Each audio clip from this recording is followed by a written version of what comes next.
از ایران اومدن آمریکا. So I've just welcomed you in my mother tongue. My name is Ryan Omid Agabazorg. This is my first Out and Equal Summit, and I have really been so inspired by some of the sessions I've participated in over the last 3 days. And it's truly our honor to be here with you today. I'm a first generation Iranian American, and I currently live in Washington, D.C. with my partner. Together, we started Ko-Fi Creative, an impact and public relations collaborative, which seeks to help partners tell better stories and demonstrate why they matter. My background in the diversity, equity, inclusion space, I would say, is highly practical and includes being a resident assistant at the University of Texas at Austin and a returned Peace Corps volunteer from Togo in West Africa, where I worked with local partners to create new and creative solutions to systemic challenges. In my experience, the issue of inclusion is really paramount for any entity or organization to consider, as I believe the ability to cooperate and innovate is the hallmark of our success as humans. And when we actively strive for a more human-centered approach, our efforts to achieve anything, be it growing our business, designing great programs, or marketing new products or ideas, will always be more successful when we commit to working with these principles, working together. So without further ado, I'd like to introduce my co-presenter, Simon Court. Simon is the Global Head of Diversity and Inclusion Strategy and Head of Services for North America at New Zealand Trade and Enterprise, New Zealand's government agency tasked with growing New Zealand businesses bigger, faster, and stronger. Originally from New Zealand, based in LA now, this is Simon's second Out and Equal Summit. He's an active member of the LGBTQIA+ space through youth mentorship, advocacy, and also as founder of Simon, a platform for sharing new ideas in design thinking and diversity in the diversity, equity, and inclusion space. Simon, I would love to invite you to expand on what you bring to this conversation today and a little bit more about you. Hi, Ryan. I'm not sure I can follow that incredible introduction, but thank you very, very much. I guess the key thing about me is, as Ryan said, I am in LA now, but I'm quintessentially a Kiwi or a New Zealander. I've been very privileged over the years to work with hundreds of organizations through NZTE, through advertising, and initially brought up to the US as head of networks and influence. I've managed to also meet and become friends with some of the world's top entrepreneurs and business people.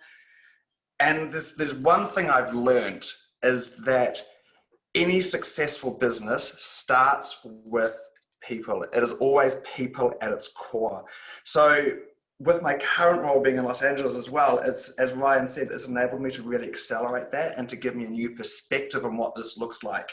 I had an epiphany a few years ago, and I looked back at my final paper at university, and it was a D&I paper, and it was called Plight of the Filipinos, the World's New Slave Race, and this was in 1999. And I guess what I'm trying to say is it's something that is not, diversity, equity, inclusion is not something that I do. It is not my job title. It is who I am. I've got this great young kid that I work with at the moment. I met him 2 weeks after his 17th birthday. He's now coming up 22. And when I met him, he was this angsty teenager who was, potentially borderline suicidal. But then we got him to the point now of he's at a full scholarship at USC. He spent 8 weeks in Congress last year interning for Congressman Ted Lieu. And now he's looking at studying his LSATs to go to work for the ACLU. So it's people like him is why I do this work. So yeah, and I think if we go to the next slide, Ryan, I think what's important to know is that coming from New Zealand Trade and Enterprise, we have a saying, and our motto is building companies bigger, better, faster for the good of New Zealand. But we also think that New Zealand is a little bit of good for the world. And what you'll see through this story, I'm hoping, is how New Zealand has embraced who it is, been brave. And it's also important to know that we are a small organization, only 800 people, but we have a global enterprise level footprint. We are in over 50 locations, 24 time zones, and we speak 40 different languages. Thank you so much, Simon. That's super interesting, and I'm excited to get more into your story today. But just as we continue, I'd like to take an opportunity and talk a little bit more about what our goals and objectives are for today's session. So as Simon said, we're going to be talking about a couple of things that are from other places and how that may be useful for us to also consider.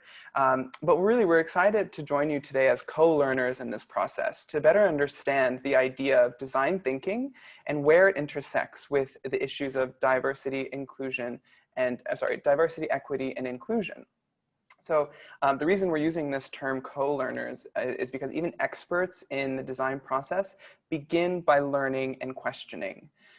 And that's really important to keep in mind as we continue our conversation today on this topic.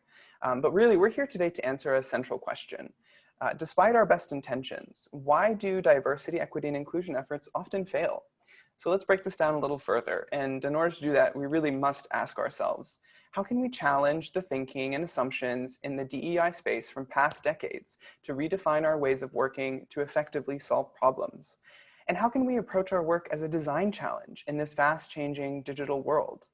At the end of the session, we really want you to have gained a broader understanding of what the design thinking methodology and approach looks like, what it looks like, where it is, where it comes from, what does it mean, and why it matters.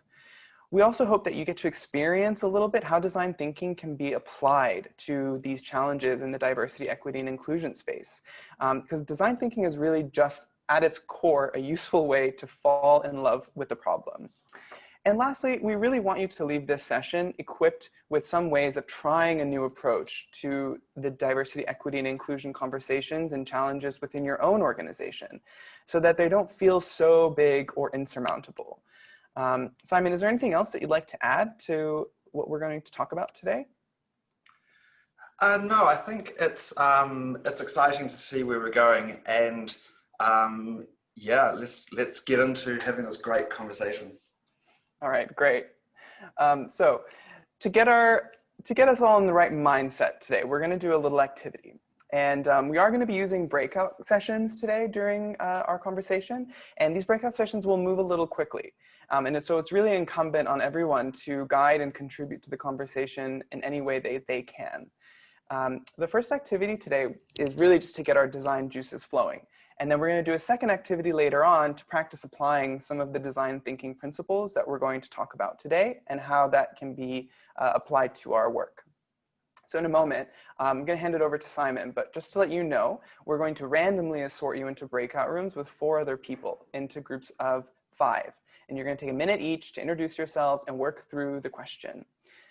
So again, 5 minutes to do this exercise, and then you'll be pulled back into plenary. You'll get a 60-second notification before that happens. You can always elect to move back to the plenary early if you've finished before we send out that notification. And also, just to be as inclusive as possible, you may choose to stay off camera, but please come off mute and speak directly into the breakout room when it's your turn to introduce yourself. All right, Simon, kick us off. Let's talk about our first activity.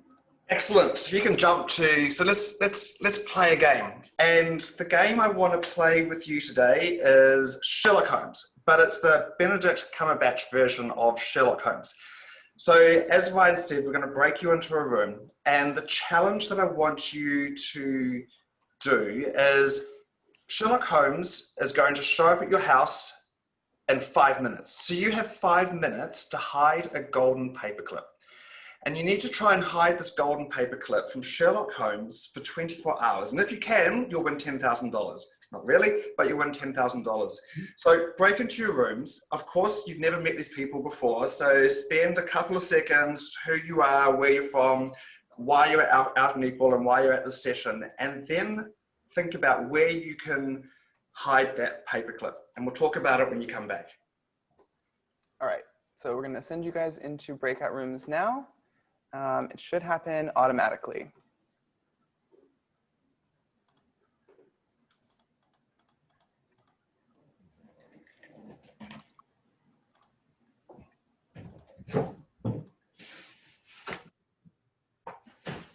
Have fun.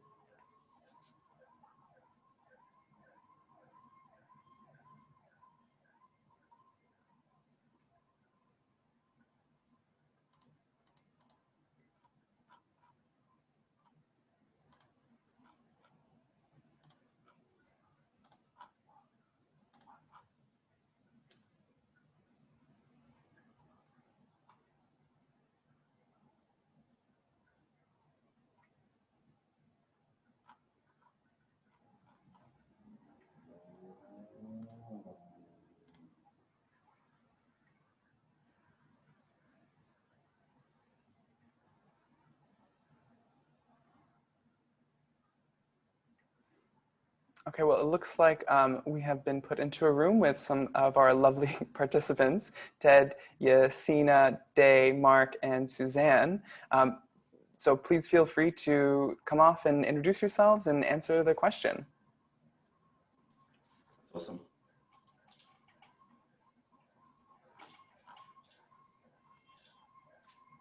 Hi guys, how you going?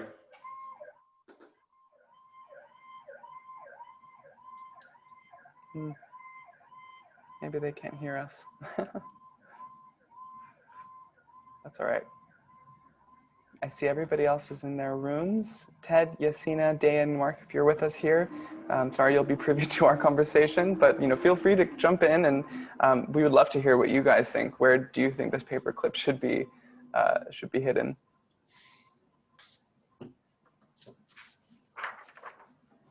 Oh, okay, Day. No worries, Day. Thank you for letting us know.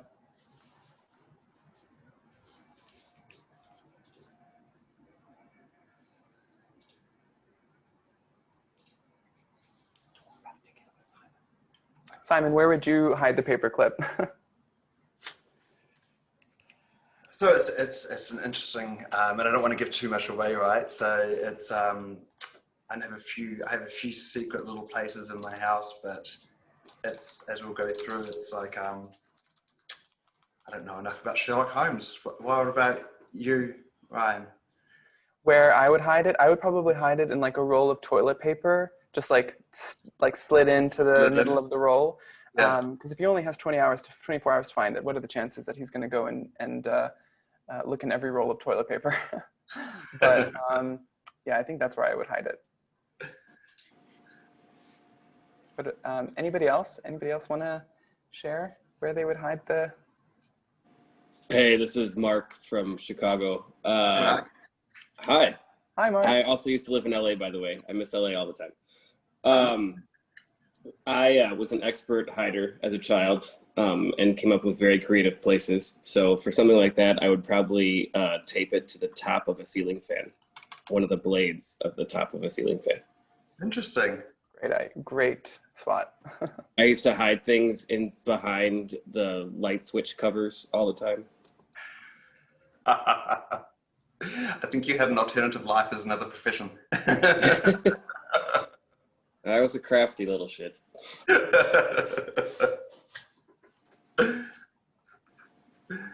Mindy, I see you came off. Where would you hide the paperclip? I would hide it in one of two places. I have a craft room and I have some cabinets in there, and I would put it under one of those cabinets. Yeah. Because they're quite large. Or I would stick it in the obvious in a pile of paper clips down at the bottom. That's an awesome idea. Yeah.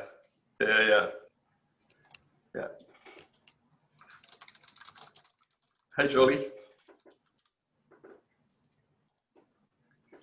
What about yourself? Where did you hide it? Simon, I've just notified everyone that they're going to be coming back. So when we come back, it's going to be you. Cool. And I'm going to share the slides again.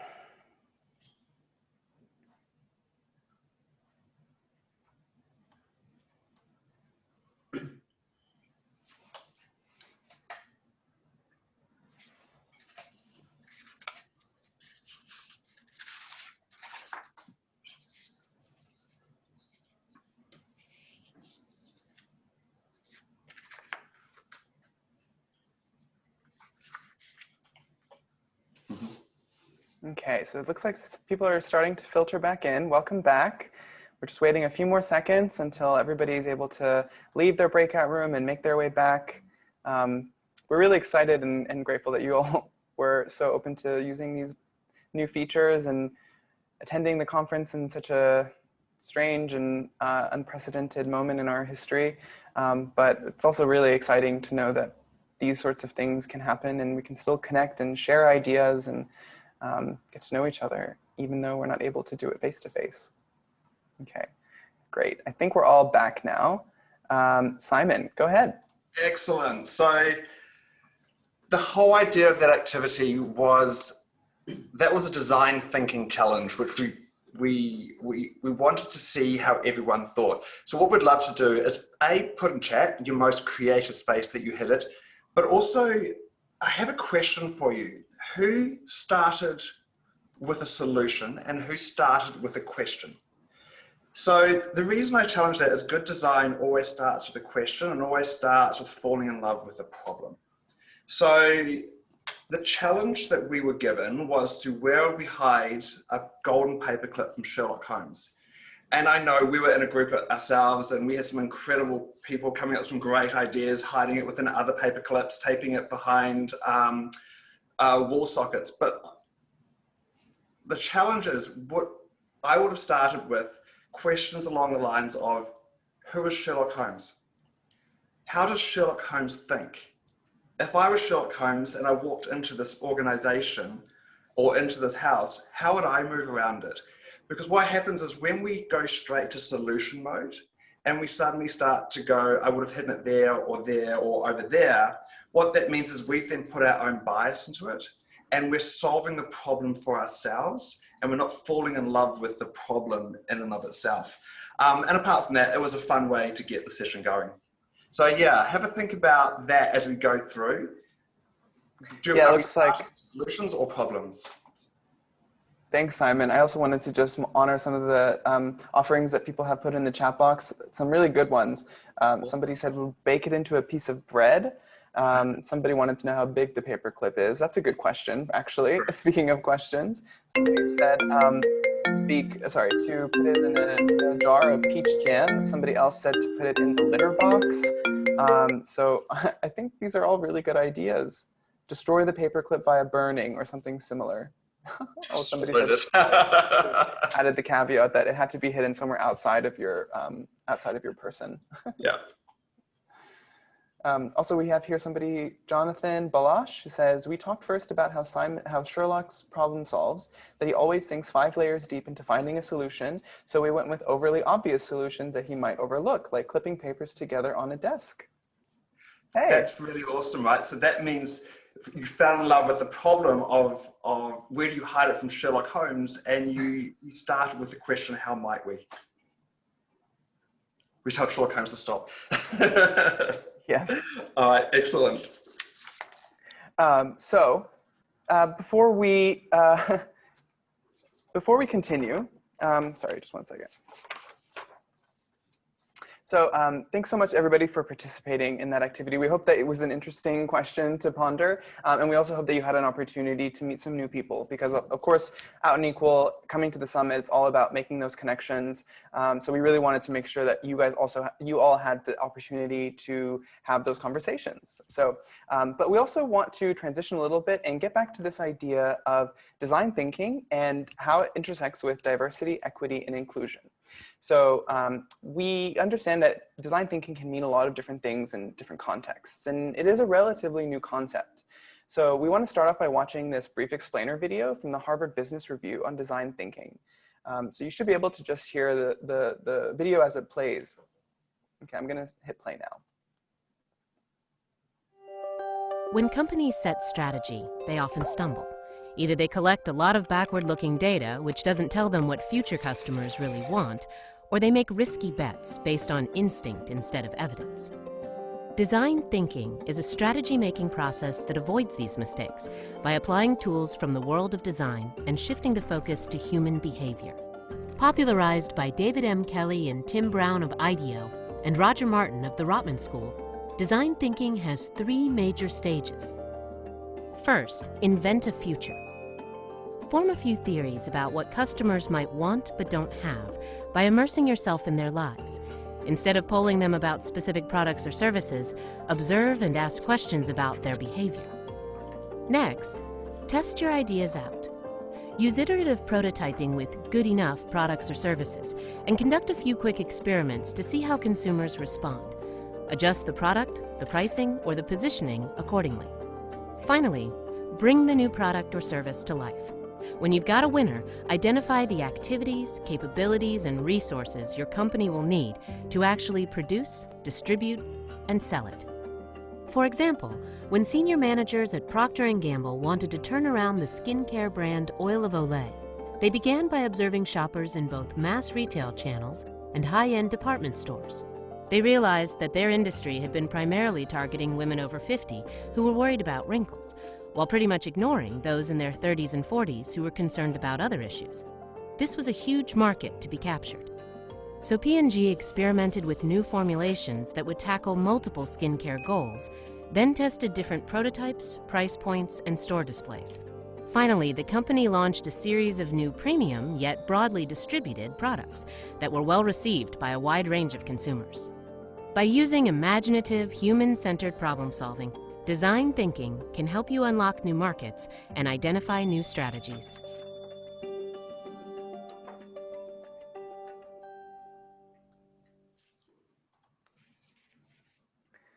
So, as we saw in this video, design thinking can offer us an effective set of tools to grapple with speedy change and complex problems. But the signature trait of design thinking is really establishing a systemic and growth mindset, being problem-oriented and seeking out-of-the-box solutions and innovative breakthroughs. So in other words, design thinking is a different premise. It's a way of falling in love with the problem, like I said before. And it's really rooted in our observation of the needs and empathizing with that of the end user. So, we're here today because we want to talk about design thinking, and we want to provide an opportunity and create some space to use this approach to solve some of our most pressing diversity, equity, and inclusion challenges. I'd like to invite Simon now to share with us a bit more about where he sees the intersection between design thinking and diversity, equity, and inclusion. Now, to kick off this conversation, Simon, can you tell us a little bit more about what design thinking means to you, and how does it tie into, let's say, an overall business strategy? Yeah, I love that. And it's, so for me, we just heard then how design thinking works in the product world. So you heard how an IDEO or Stanford D School, or even organizations like Chobani and Lululemon go through a design thinking process to find out a product market fit. It is slightly different, or I look at it slightly different for the diversity, equity, inclusion world, although the framework is similar. So what you'll see there is a series of stages: so empathize, define, ideate, prototype, test, and evolve. And what you need to understand though is, while it is a framework and a way of thinking, it is iterative, and you move forwards and backwards multiple times. You'll hear in some of the case studies today that we went backwards and forwards to solve one problem multiple times. The idea of this though is that the empathize stage, especially in diversity, equity, inclusion, is the most important part. So what that is how do we truly understand our organization? What are they going through? What are their experiences? And how do we go about finding that? What is the qualitative and the quantitative data that we can gather to tell the right story? Because only then can we define the challenge. Because if we don't do that, we are building a program, to me, which is based on our own gut and our own intuition and our own life experiences. So we have, there's a model, so if you go to the next slide, Ryan, called DVF. And if you, like I said, to go to any of the big design thinking schools, I've recently studied at MIT for design thinking there in one of their programs, and they talk about the DVF model all the time. And what this is it stands for desirability, viability, and feasibility. So in a product sense, so you heard with the previous video, is it desirable? Does the customer want it? Are they going to buy it? Is there a market for it? The F stands for feasibility. So can the company achieve it? Do they have the right team? Do they have the right resources? Do they have the right budget? Do they have the right distribution? All that good stuff. And is it viable? And that simply is it going to make money? So when you have a framework like that for a product and they're all in balance, you can quickly figure out the product's going to make money. I think it's slightly different for diversity, equity, inclusion. So I played with the model a little bit. So if we can jump to the next slide. So I look at it, so I've added what I call P at the top. I call it a P DVF model. And I think we start with purpose. And for any model to work, we truly need to understand what our purpose is. Why are we doing this work? And it is beyond because it's the right thing to do, quote unquote, because yes, that is true, but it is also business strategy. It is also business success. If we start with the purpose, that creates a lens that we can look through, which ensures that everything else we do works. Then the DVF model still works. Is it desirable? Does the models or the frameworks or the incremental changes, whatever they happen to be, are they desirable? Does the company want it? Does the employee want it? Does the leadership want it? Does the board want it? Does the consumer want it? Does the supplier want it? And that will depend on the problem you're trying to solve. So if it's a diverse talent pipeline problem, that will be different to building an entire diversity, equity, inclusion program. Is it feasible? This one for me is really important. So is it resourced? Do they have the right team? Where's the company placed it? So does it sit within a function of human resources? Is it a part-time job for someone in human resources? Or does it report to the CEO? Because that will tell you the importance of it for me within the organization. And is it viable? Is it going to have impact? Is it going to make changes? And can we measure those changes, and how through lagging and leading KPIs and all that good richness? But then I think there's another layer as well. So on the next slide, you need to pop over, Ryan, as I call it, and I've seen other organizations talk about this, as intergenerational impact. And the other organizations I've seen, they've placed it down with the DVF, but for me, it is this all-encompassing lens. So for the first time in our history, we have more generations in the workplace than we've ever had. We have from 17, 18-year-olds up to 85, 90-year-olds. And I always say that you can't be an ally for one group and not an ally for another group. If you're an ally for one group, you're an ally for all groups. And that's the same as the diversity, equity, inclusion program. So by using this framework, which is essentially a simple design thinking framework, you follow the process in the DVF model with purpose and a lens, then we ensure that whatever we're doing is applicable to everyone within the organization. We're not leaving anybody out. But it's also ensuring that we are building for the next generations coming through. What we have as well, I want to add as well, Ryan, is on the next slide, there's a Māori word which I think is really important. And I think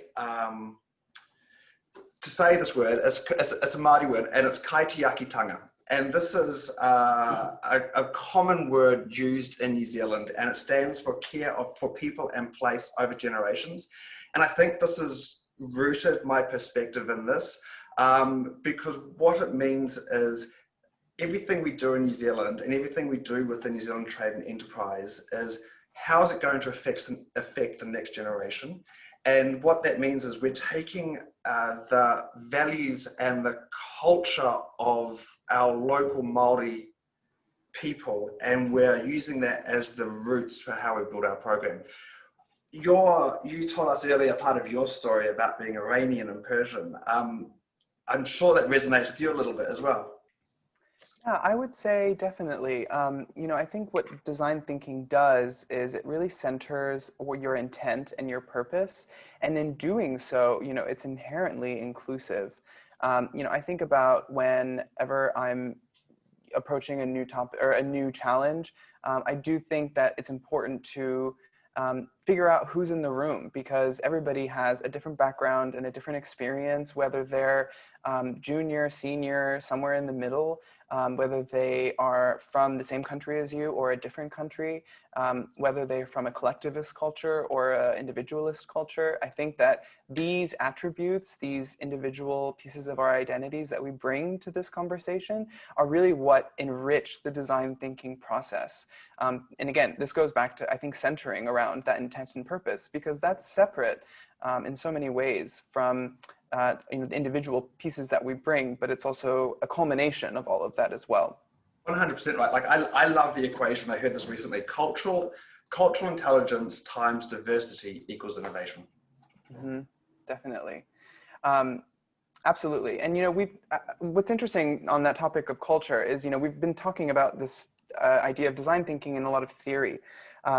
But I think it's also important to really talk about what it looks like in the real world. So To do that, we'd like to take you, everyone, on a little journey down to the South Pacific, approximately 8,745 miles or so, to Aotearoa, New Zealand. Aotearoa is the Te Reo Māori name for the country of New Zealand. We're going to go down to New Zealand to where design thinking is really more of a way of life. My partner and co-founder of Ko-Fi Creative is a Kiwi, and I've really been fortunate to spend quite a lot of time there. And what I've always been struck by is how New Zealand seems like it's a country full of design thinkers. In prepping for our session today, in the research that I did on this topic, I was really struck by this quote from one of New Zealand's most famous Kiwis, physicist Ernest Rutherford. In reference to his life's work before he split the atom, he said, quote, "We didn't have the money, so we had to think."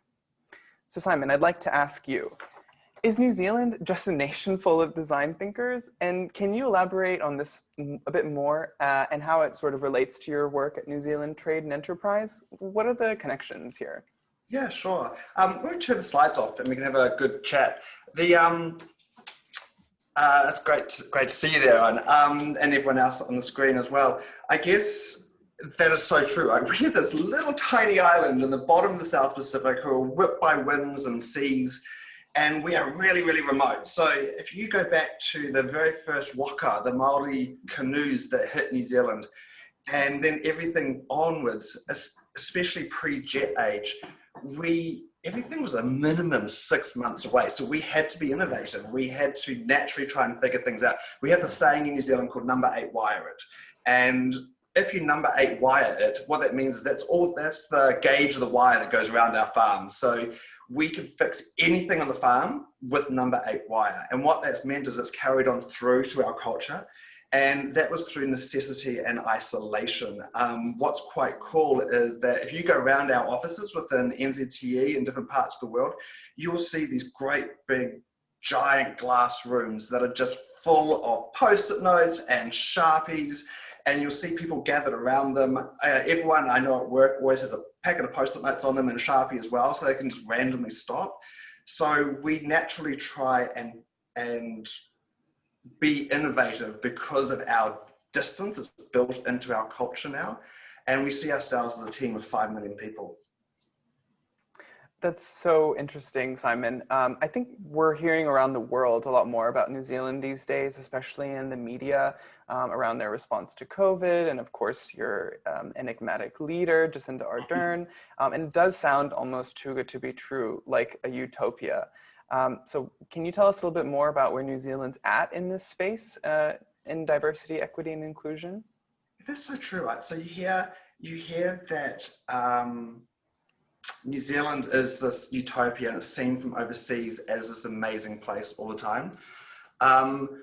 What is interesting is that while we have Jacinda Mania and while we have all this great stuff, we are still like any other country. We have systemic racism issues, we have homophobia, we have transphobia, we have all the same issues that you have in the US. We have a different history though. But also what I've noticed since coming to the US corporately is easily 10, 15 years ahead of New Zealand in how we look at diversity, equity, and inclusion. In fact, the terms diversity, equity, and inclusion are still in their adolescence in New Zealand. So what I love though is that the story you're about to hear is of NZTE and how it lent into this and how the CEO lent into this. And so, yeah, I'm quite excited to share, but yeah, New Zealand still has its issues to deal with. Definitely. You know, I think this conversation around diversity, equity, and inclusion in the workplace has advanced a lot in the last 20 to 30 years. And I also believe that everything you've described and from my own personal experience, you know, in some ways I feel like New Zealand is the beta tester for a lot of new ideas because it's so small and because it's remote, and it's like this little incubator for new things. So definitely interested to see sort of the future in this space for New Zealand as a country. But, you know, I also imagine that what we're really curious to dig into is what design thinking looks like in practice. So just to remind everyone, you're based in Los Angeles and you work for New Zealand Trade and Enterprise. Can you tell us a bit more about how you affected change in your organization and how one small act just sending an email to your CEO, as you mentioned, created such a big change.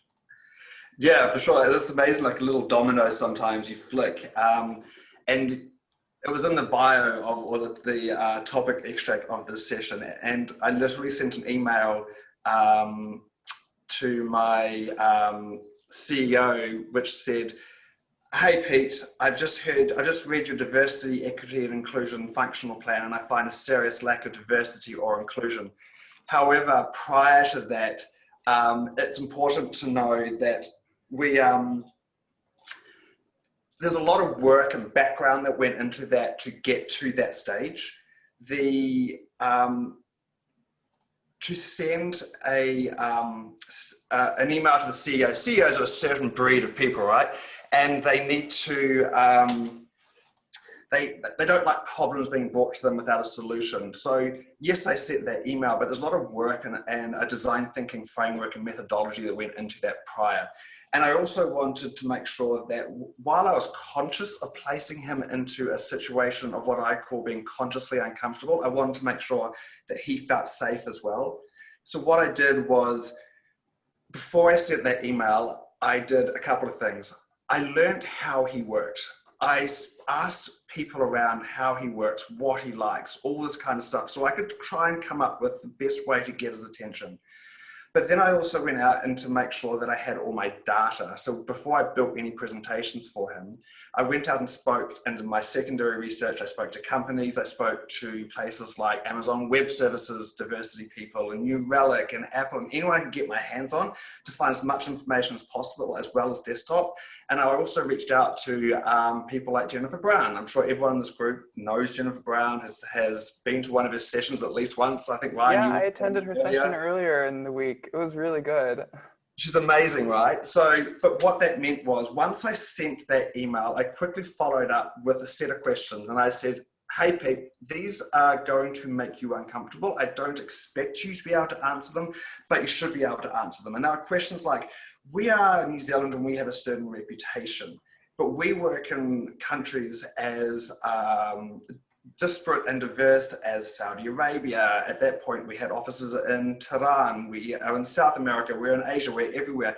So I said, what's our line in the sand, and what are we willing to overlook? And if we're willing to overlook that, how do we document it?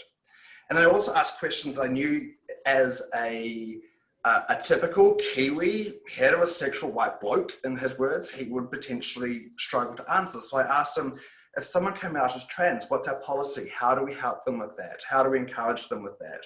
What's our bathroom policy? Because I asked that before and people are like, "I just use the bathroom of your choice." However, how is that documented? So if someone complains, you know, what do we have to fall back on?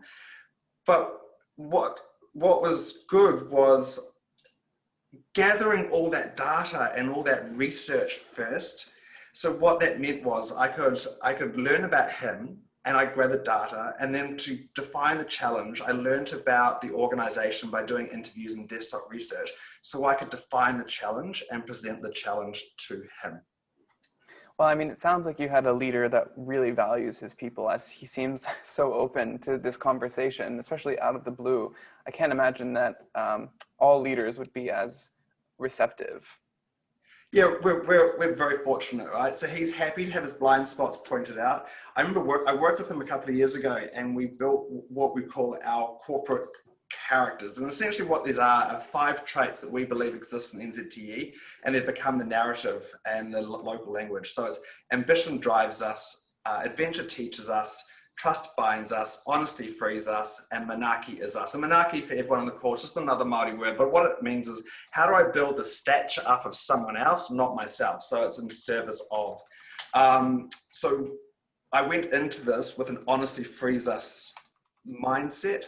But what was amazing when I was looking through the presentation, the most incredible thing happened. There was one slide which showed the difference between diversity, inclusion, and belonging. And I thought we'll just slide right over that. But he pulled me back and we stopped. And we had a 20-25 minute chat about that one particular slide. And I still remember, he looked at me and he goes, "For the first time, I now understand the difference between diversity and inclusion." And I knew then that he was in it to win it, and that he was along for the journey. Awesome. Yeah, I mean, I think it sounds like that was the most important first step. And that went well, which is always good.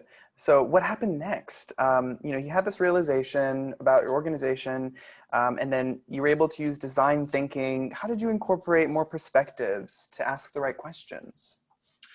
Sure. So very privileged. He literally said, go away, form a committee, form a council, get some people going. He surprised the heck out of me. A week later, we had a global call with him talking about the strategy, and he had placed it as a main strategy item on our global strategy, so it was countable. But we wanted, or I really wanted to follow along with the idea of over generations, and the fact that New Zealand had some catching up to do with the rest of the world, and particularly the US.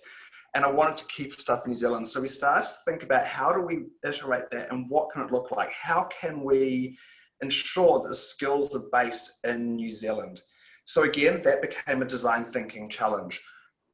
What data can we collect? What is available in New Zealand and what is available around the world? And what are all the different options? We looked at, we could just get a big company like Culture Amp, or we could get a big company like Jennifer Brown or Russell Reynolds, all these big organizations that do this work. But what that would mean is they'd come in, they'd do the work for us, and they wouldn't leave a legacy within New Zealand. So we settled on the idea as an organization of how do we take our future leaders. So I had been working with Jennifer Brown then, amazing, like I've said. And we also had a relationship with MIT Sloan. So what we offered was we approached one of the big Auckland business schools and we said, hey, we have Jennifer Brown and MIT willing to come in, work with you, and we will fund it, and we will help you build the world's first executive MBA level diversity, equity, and inclusion program. And then under the guidance of all three, build our program for us. Because we love that. We love growing students. But it fell over. So we had it was viable and it was feasible, which we loved. And I was like, oh my God, how could anyone not want to do that? What an amazing opportunity. But it wasn't desirable to all parties. And Jennifer Brown was on board, MIT was on board, but we couldn't get the Auckland Business School, all of the school in Auckland on board. So therefore, it all went down and we had to pivot really, really quickly. Oh man, it sounds like a lot of work might have gone down the drain, but it did sound like a good solution. I was in love with it. I mean, what an awesome idea. Well, I also feel like in the design thinking process, like we've seen and how you've expressed this, process is iterative. And so you were prototyping all these different ideas. So where did the design thinking process take you next? So we had to go back. While I was totally gutted, that was the solution. So you can't be in love with the solution, you have to be in love with the problem. So I went back to the problem. What is the problem we're trying to solve? And the main problem was, yes, we wanted to build the diversity, equity, inclusion program for NZTE. That was our main challenge, but also we needed to ensure we were true to our values and we upskilled New Zealand. So we started to iterate again of what it could look like. We did start to think about bringing on the big global players again. But what we ended up choosing was a small local New Zealand supplier who had never done a global lift. They had only worked in New Zealand and a little bit in Australia. And a lot of it was new to them. So yes, in New Zealand's sense, they were a diversity, equity, inclusion research agency or a baby version of it. But we had to get them to a global version of it quite quickly. And so therefore that created a whole pile of other sprints. How do we get them GDPR compliant? How do we ensure the data that we're taking is okay? How do we ensure that it is even legal across 50 locations, 24 or 40 languages and 24 time zones? So if we're going to ask this important information, there's a whole pile of stuff we have to ask around that. And so that became a whole challenge in and of itself, which was amazing. But what it meant was we had all these different layers happening. Mm-hmm. And one thing we also had to make sure was that we built trust in the organization, because most organizations around this sort of data, especially the first time, there's a trust issue. Absolutely. So we started to have to think about how we deal with this and how do we communicate this and what comms do we do. So again, that was another sort of design sprint that we did. And, just curious, how did you do this all remotely? Because you're based in Los Angeles, but like you said, and New Zealand Trade and Enterprise is global. Yes, that is an interesting thing. So I think like most organizations that have a head office, particularly a government organization that has a head office in the country, there's this perception that stuff is quite often pushed out. But what I love about NZTE is they're happy for stuff to be to and fro. So the way we did it globally was being really collaborative and being in a way that we embrace the design thinking process, and we embraced everything that entailed. Mm-hmm. So it was no idea was a bad idea. How do we go about this? Working with New Zealand really, really closely. A few trips down to New Zealand, which I'm never going to complain about, and trying to figure it out from there. But it was literally following the process and doing the discovery and building the right question set so it worked. That's really interesting. I know a lot of our audience, I think, will have questions on how to do these kinds of things remotely. But let's get back to this survey and the research. So this was the product that you got to at some point in the design process, in the design thinking process. Can you tell us a bit more about that? What was it like, this survey and the research project as it is? Yeah, I wanted the organization to be brave. New Zealand, like I said, was still using terminology that I wanted to advance. So even around things like gender, we're still being asked male, female, and non-binary or other. And I wanted to change that a little bit, because you had male and female listed there, and then non-binary and other. So we got the organization to be brave. So with gender, for example, we asked in alphabetical order various genders. So agender, female, male, we had gender queer, we had gender fluid, and we had I prefer to use not a whole pile of other ones, and then we pulled out transgender. I was challenged initially, why is transgender not part of gender or part of sexuality? So there's an education around that as well. And then even with sexualities, rather than just saying, are you part of the LGBT community, we asked about 7 or 8 different. So are you asexual? Are you bisexual? Are you gay? Are you lesbian? Are you heterosexual? Are you pansexual? So we asked a whole pile of different questions. So the idea around that is, and this is what the organization bought into, is even though we were not aware of anyone who was trans in the organization, or we wanted to message that it is still important. And I think that's the key for these surveys, and where these surveys have a whole pile of power, is that it tells the organization that you may have a child or a brother or a sister or an auntie or an aunt or whoever it happens to be in your circle who identifies as one of these groups, and we hold that important and we find that important, and you can talk to us about it. Yeah, it sounds like you really were able to move the needle in a major way. And I also really appreciate sort of how you described the process of forming these questions and the intent behind it, thinking back to that DVF model, like that was really the first step. And I think personally, as somebody who feels often left out in some of these types of surveys, for example, the US Census, I don't have the right box to click or to select when I fill out the census, because there isn't a box for my ethnicity. As a Iranian American, I definitely identify as a person of color. That's my lived experience, and clicking white, for lack of a better option, isn't necessarily reflective of the right intent or purpose, I think. So, kudos to you. And we've talked a lot about how design thinking is really all about stories. So what did you do to gather the stories to inform this topic and its sort of continued growth within the organization? I agree, right? So, and to reflect on your story is, we were aware that this is our first survey, and the survey, I'm sure, would have left people out, not intentionally, but we would have left people out. So the way we tried to overcome that is to go, well, a survey is data, but it's only a point in time. So it's going to tell us a piece of information. And we knew it was a great survey. We took it, actually, when we were trying to make it legal across 40 countries, we spoke to Outright International and we spoke to Out and Equal. And the feedback I got was one of the most richest surveys they'd seen. But that wasn't enough, because as there's a study that came out recently, and it said, if you've got someone who has a really, really fixed position and you bring them data which proves their position to be wrong, often that data, even though it proves them wrong, will make the position they hold stronger. And stories are a human desire. We love stories, we gravitate towards stories, and they hit our empathy centers and they hit our hearts.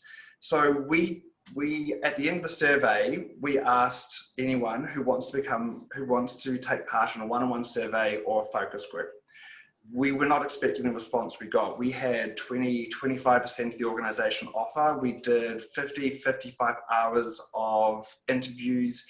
And what was amazing about that is the way Kojo did it and the way we briefed them to do it was to hear the story, but hear the story behind the story, to see how people are telling the story. And that's a really big thing about design thinking, right? It's not just the words that you hear, it's what you're observing. So I always say, or the good schools say, is like, if you're going to do an interview with someone, have two people there who are part of the interview process. One person talking and one person just watching. Is the person sitting back? Are they sitting forward? Have they just crossed their arms? What's all the other stuff happening? Well, what we did was that then gave all this data, this richness and this context and this framework. So then when we're sharing data, whether it be the good stuff or the bad stuff, we could also talk about people's actual lived experiences of that with their quotes and their stories to really hit the hearts of the leadership. Sounds really robust. And, I think what I'm most curious to know is, you're at this point now, but what next? How does the design thinking process inform your next steps, if at all? So we're now into a brand new sprint, and now we're into the big sprint. So we've done a whole pile of little ones on the way through. The biggest one we did so far was, how do we go about this? But now if we remember, there was the empathize, define, ideate, prototype, test, etc. So now we're into define. We got an 80 something page report. And the CEO actually called me 2 nights ago, and he was going, what do I do with this? There's so much information here. And I simply said, do what we do best. We design think it. And so now what we have to do is take all this amazing information, look at it as a gift, look at it as, we had almost 80% response rate to our first ever D&I survey globally. And to me, that tells us that the organization trusts us to do the right thing via their data, even though they knew that we got no raw data. That was something very clear. We just got themes and top line. But now we're into define. So we have empathize now. Back at the beginning. We've just spent 6, 7, 8 months doing research and interviews and discovery.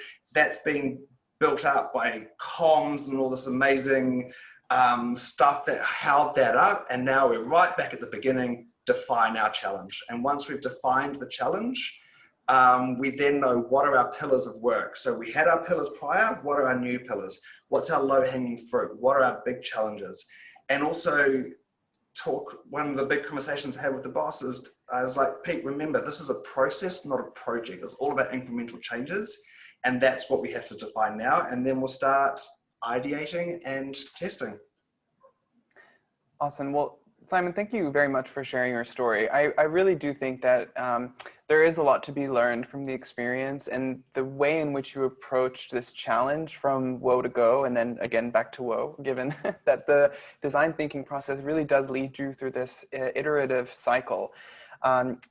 Before we wrap up, so what was your high and low? If you could go back and do it all again, is there anything that you might do differently? My low is easy. I am still totally gutted. I would love to have been that person who created, I'm sure, the world's first executive MBA level DE&I program, right? I still have a shared little tear over that. My high was actually also the same thing, the fact that we had to pivot, because it's made me better at what I do, because suddenly I'm working with a tiny little agency who are amazing. They just leant into this and wanted to learn. But then I had to learn as well.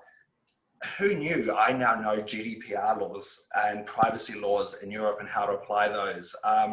Who knew that I could now write a survey with a provider and then also make that legal across 40 countries and find ways of doing that, tie it into business strategy, build a comms plan and everything that entails, you know, and what channels we use and this thing. So I think my high is actually everything that went wrong, because it forced me to become an expert or good in all those areas to compensate. Absolutely. Yeah, that really, I think, sort of sums it up, right? It's like our challenges or our response to challenges are really only as good as the way in which we define them. And how we approach them really does make all the difference. So thanks again for sharing your story. And I know that I think I speak for both of us when I say that, you know, this story does reflect what a lot of organizations experience. So in that there is, I think, a lot of opportunity and room to try something new and to take design thinking as a way of doing things differently. You know, that's always a good thing. So I think now it's a good time to segue into our final piece of this activity in this session today, which is we want to give you guys the opportunity, we want to give you all the opportunity to use some of these design thinking principles and approaches. So I'll hand it back to Simon, who's going to orient us to our final activity. And we are going to be doing this one in breakout rooms again, so just prepare for that. And as a reminder, we would love to have you come off mute and contribute to the conversation. And if you'd like to come on video as well, even better. But yeah, thank you again. And Simon, can you tell us a bit more about what we're going to do next? Yeah, great. So thinking back to the story and thinking back especially to the golden paperclip and the importance that everything starts with the right question. What we'd love you to do is to break into groups again. These will be random. So of course, introduce yourself, do all that good stuff, get to know each other while you're here, that kind of thing. But then also think about, figure out between yourselves, who has a burning challenge they're trying to conquer at the moment? Who has a really good problem that they're trying to solve? So an example might be you're the leader of your Pride employee resource group and you want to figure out how to get a better attendance at Pride next year, or even better attendance at a virtual Pride next year, because who knows what's happening. What questions could you ask of your colleagues or your leadership to figure out how to do that? And also, like I said, remember, one of the best questions you can ask yourself is, am I asking the right questions? So that's the activity. Pop in and have a chat, and then we'll see if we can help afterwards. Great. All right. So we're going to move into our breakouts in just a second. And I am going to do...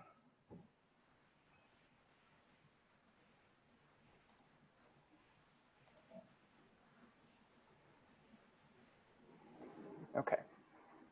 So you're invited to join your breakout rooms, and then we will pull you back in right before. We'll send you a broadcast right before.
Hi, Alex.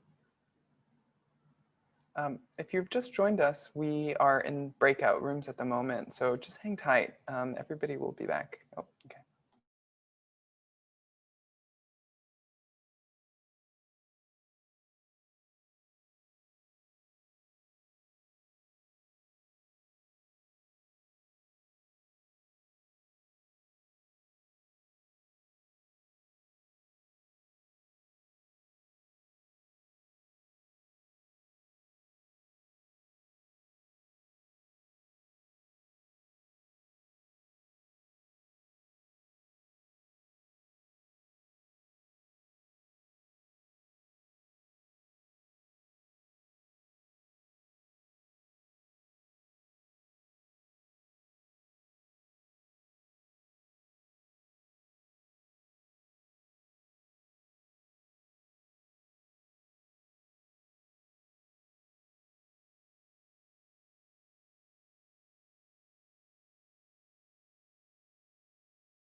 Hi, Vince.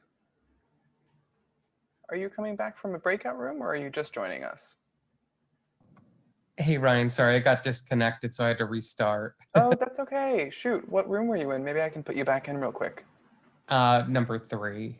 Great. Okay, you're gonna go back in just a second, but we're gonna come back in maybe about 2 or 3 minutes, so you won't have much time, just FYI. Perfect, thank you. No, thank you.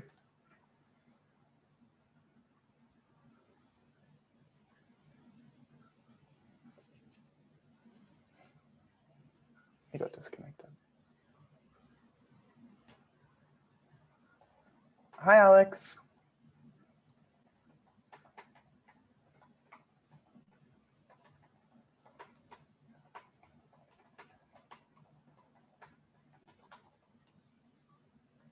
Hey, Alex, I'm not sure if you're joining us.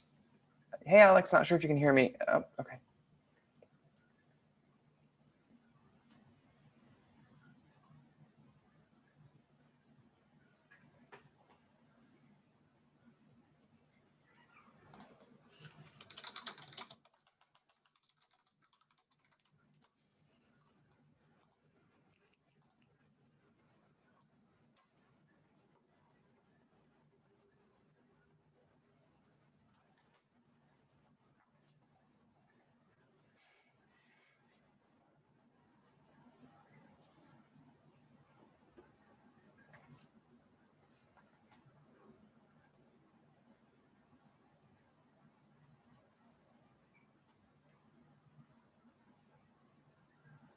Hi, Jill. Hi, Sean. Welcome back. Hi, Jessica. Welcome back.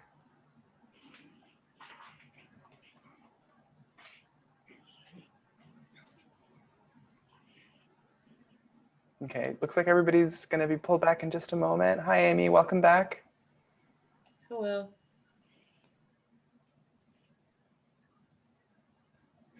Jill, I love that picture in your background. What is it? Oh, thanks. It is Paris. Beautiful. I can't wait to Yeah. travel again. I know, me too.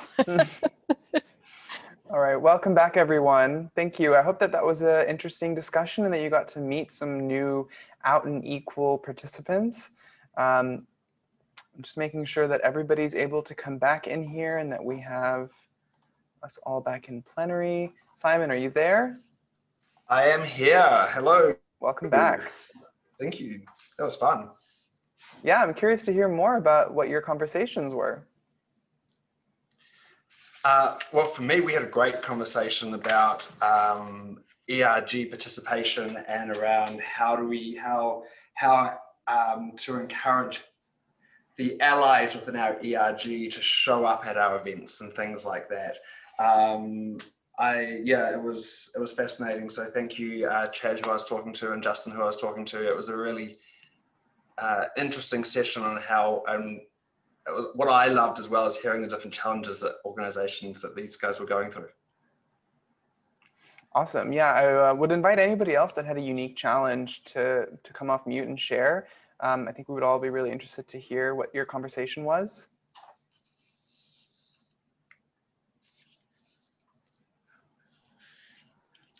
I can share. I don't know that this necessarily fits within, I mean, Jake and I talked about it, but I don't know that this necessarily fits within an actual ERG issue, but the issue does pertain to our Pride ERG. And it's really around, and I'm coining it rating beyond the binary. And so I work in the group benefits insurance world. And so when we rate our clients for, you know, like when you go to your employer and you get your benefits through them, we rate risk amongst the people that are within the org. And so actuarial science in our business today only rates on the binary. So we look at death statistics and claim statistics and things like that, and how we rate people. We rate based upon gender, age, location, and profession. And so I want to get our organization to move beyond that, because the stereotypical, you know, female that they've categorized as childbearing, is, you know, married to a man, and that's clearly not our world today. So that's where I'm trying Not to the most inclusive definition. Yeah, trying to get our organization past that. That's really interesting. It's like, I see it so often as kind of like the role of a woman in the organization or females is still the Stepford wife from the 40s and 50s. Hi, Eric, you come off mute. Yep. Hey, yeah, I have a, so I just want to give a quick update from our group. So thanks to Brian and Jonathan for being a part of the conversation. So I work with Medtronic and I manage the internal community for our Minneapolis and St. Paul area. So we are going through and we have events that we call rainbow tables. So when we were meeting in person, what we would do is we'd encourage people to gather in the lunchroom at a table that was decorated with the pride flag to identify with the LGBTQ plus community and say, hey, this is us, we're here, come meet us, right? So we wanted internal community members to come, but also other people to come over and chat as well. So now that we're in a virtual setting, we want to know what are different ways we can do that and how do we increase participation? Because of a campus with 4,000 people, a distribution list with 400 people, we only have about 7 or 8 to show up. So they gave me a lot of great ideas in terms of things we can do and different ways we can communicate. One of the key highlights in terms of when we meet together, we were saying we wanted to make sure that people saw us and that we could see people knew that we were there, right? And the team really kind of questioned and say, well, is it to show up to say that you're there, or is it really to raise awareness? So it goes back to even making sure that you have the right objective or you're clear on your goal. That was a big thing that came up. Other things were to make sure that we could really emphasize the ally piece. Some people were concerned that if they show up to a table in person, then they're going to out themselves to their coworkers, and they didn't want to do that. So if you really emphasize the ally piece, then you could just be supporting. You don't have to necessarily identify with the community. And that was a great piece of advice as well. Also to work with management. So either have an executive leader show up at the table, or to offer up to go to some of the middle management. You give them either talking points about what the event is and what we're trying to do, or to show up ourselves at the meeting to assist the manager because they may not feel comfortable talking or having those questions. So all those are really great points in trying to get to kind of making sure that we come up with a better outcome. So appreciate that again.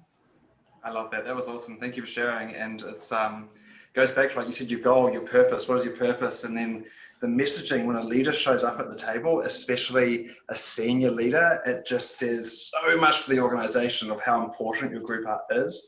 I know in my group I was in, we're talking about a lot of our allies. We know what allyship looks like because we've had people be allies for us, but allies quite often don't know how to be allies.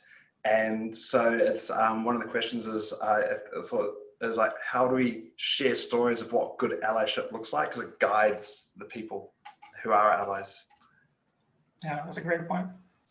Love it. Thank you. Yeah. Yeah, thank you again for sharing, Eric. We have about 10 minutes left, and we'd love to answer some other questions, whether they're about the activity that we just did or other aspects of the session today. We did have two really good questions from Amanda, and the first one I think you might have already asked. We might have already touched on. And the second one is, I'm curious to know what tech you are using now and what we are working from home, on the design thinking brainstorming. We've been using OneNote, but it has issues. We're overriding people's comments. Anyone have a solution they like?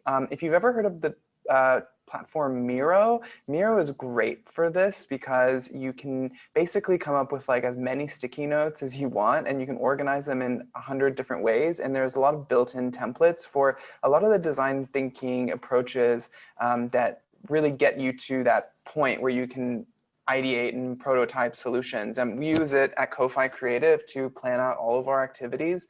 So it's a really powerful tool. Simon, is there anything else that you've used? I was going to say Miro. We love Miro. We have a global license for Miro. We use it a lot.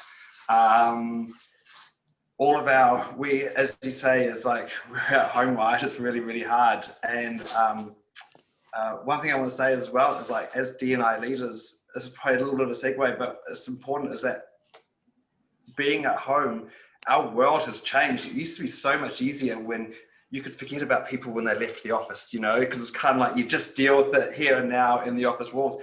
It's like, I'm looking around all the pictures here. I've got people outside. Christopher, I'm looking at you. We've got people in offices. We've got people all around. But now, this is our D&I space now.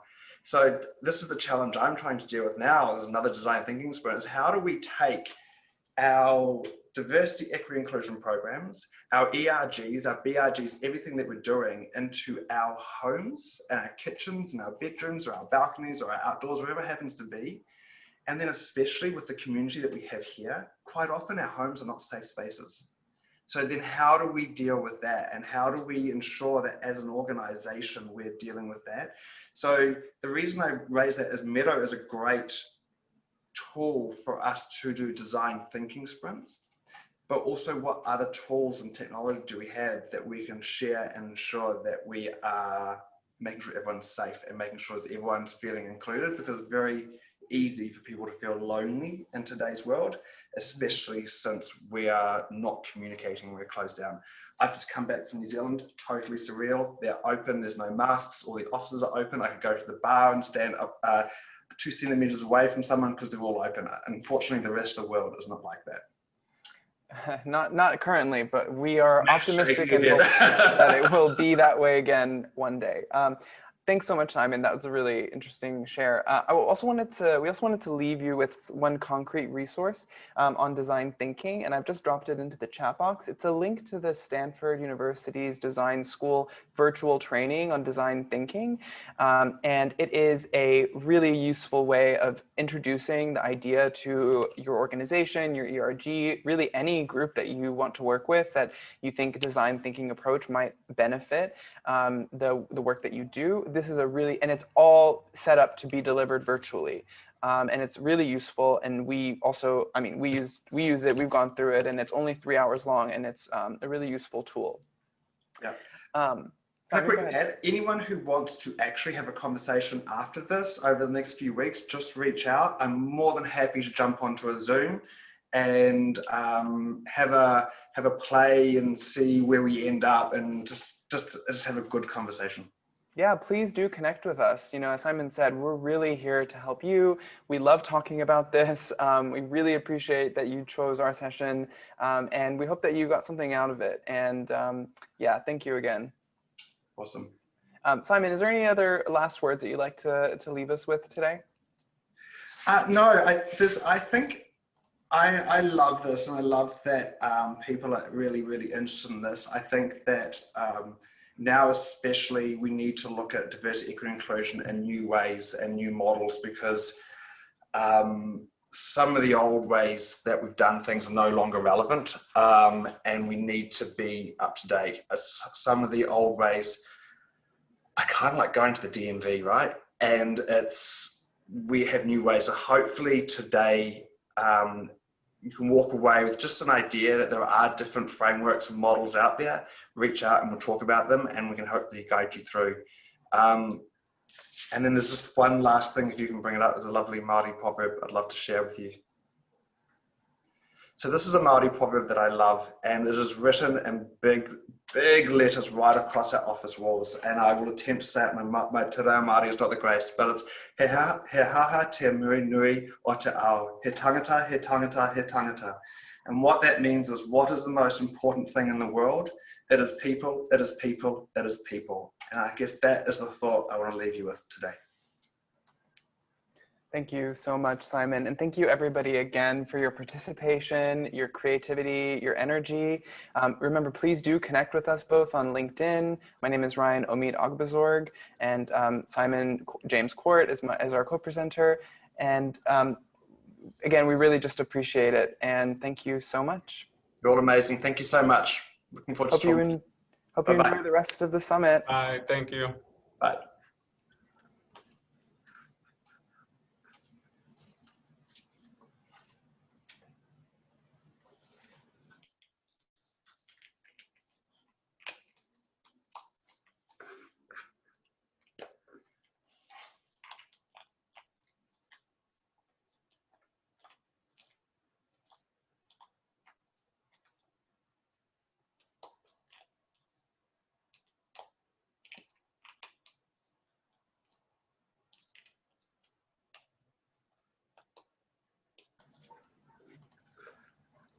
Looks like we have some leftover friends that would like to stick around and chat.